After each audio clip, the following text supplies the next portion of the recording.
Good morning. This is Mother's Day weekend, and I wanted to talk a little bit about something that my mom used to say that used to anger me so badly, but yet it turned out to be a life change in my life. She used to say, as long as you live in my house, I don't care how grown you are, you're going to church. So I was grown. I was 23.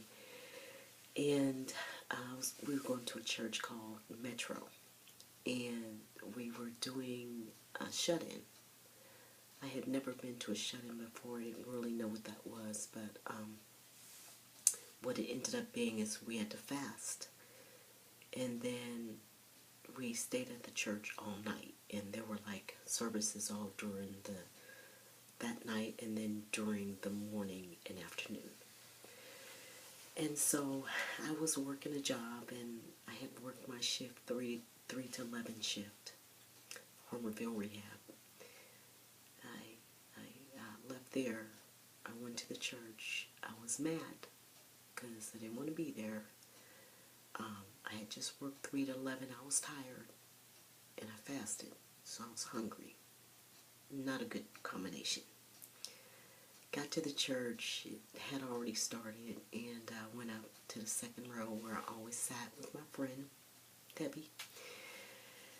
And they were up, and they were praising God and clapping their hands and raising their hands, and I sat there with a little scowl on my face and pouting, because I didn't want to be there. I remember Debbie looked down at me, and she said, "Girl, you better get up and praise God." I looked up at her like, "Hey, you better leave me alone." So, that night, we did get to go to bed, and I laid down, and I was still stewing because I was hungry, I was tired, I didn't want to be there. And I remember I prayed. I said, "God, since I have to be here, please give me strength to endure it. Just help me to get something out of this." I had no clue that my life would literally change forever. You know, there are certain changes that happen in your life, and, you know, they happen for a season, and, you know, it helps you to make a good decision, but this was a life change.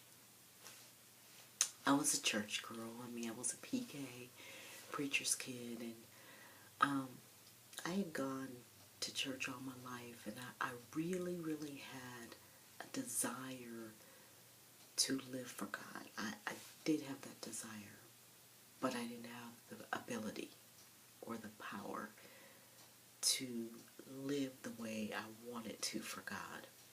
I failed a lot, you know, not big stuff. I wasn't, you know, a big partier or drinker or any of that stuff. My stuff was more inward and more rebellion against authority and, you know, that kind of thing. I wanted to be, though, a godly person.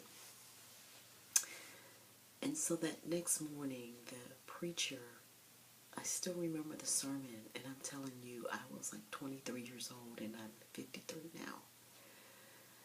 But the preacher, Pastor Flynn Johnson, was teaching a message on David and how he had sinned, and that he prayed a prayer, "Create in me a clean heart, renew the right spirit in me." That was the prayer he prayed. He had King David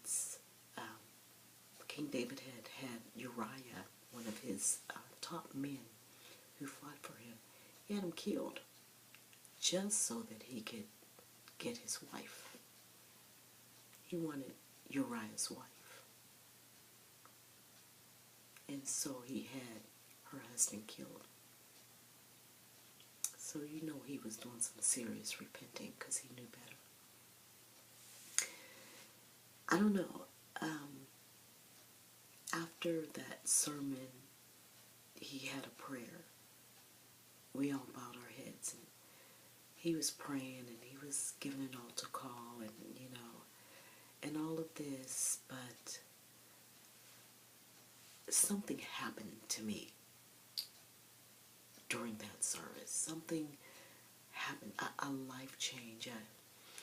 I remember raising my hands, my head bowed, just really communing with God about my life.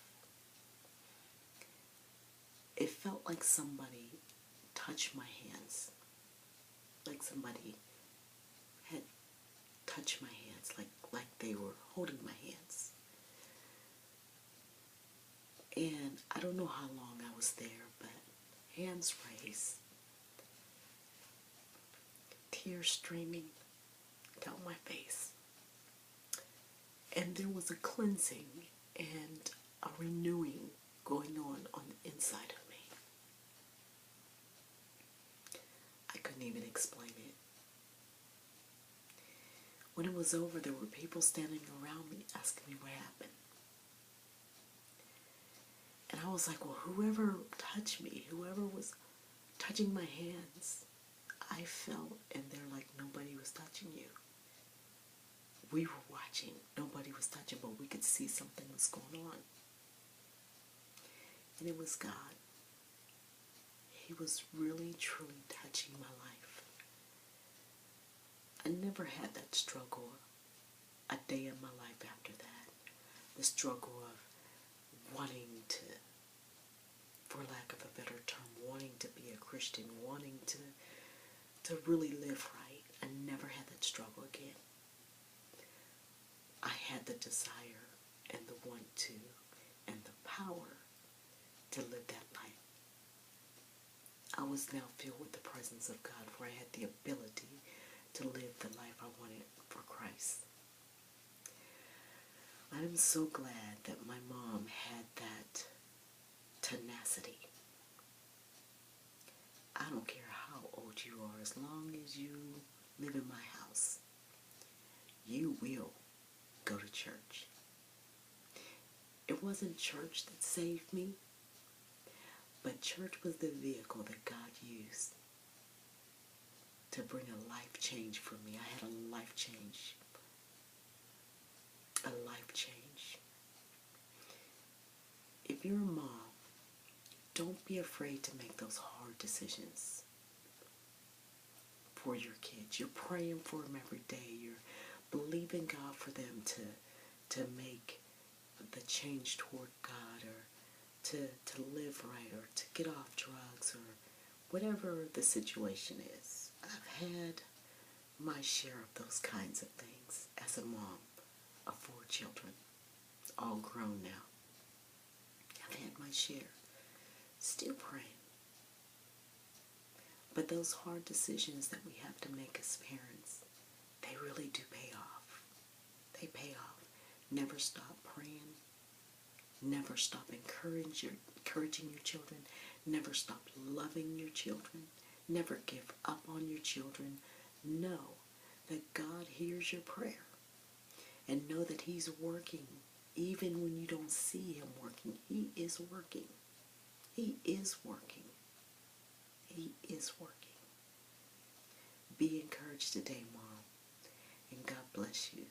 Bless your Mother's Day.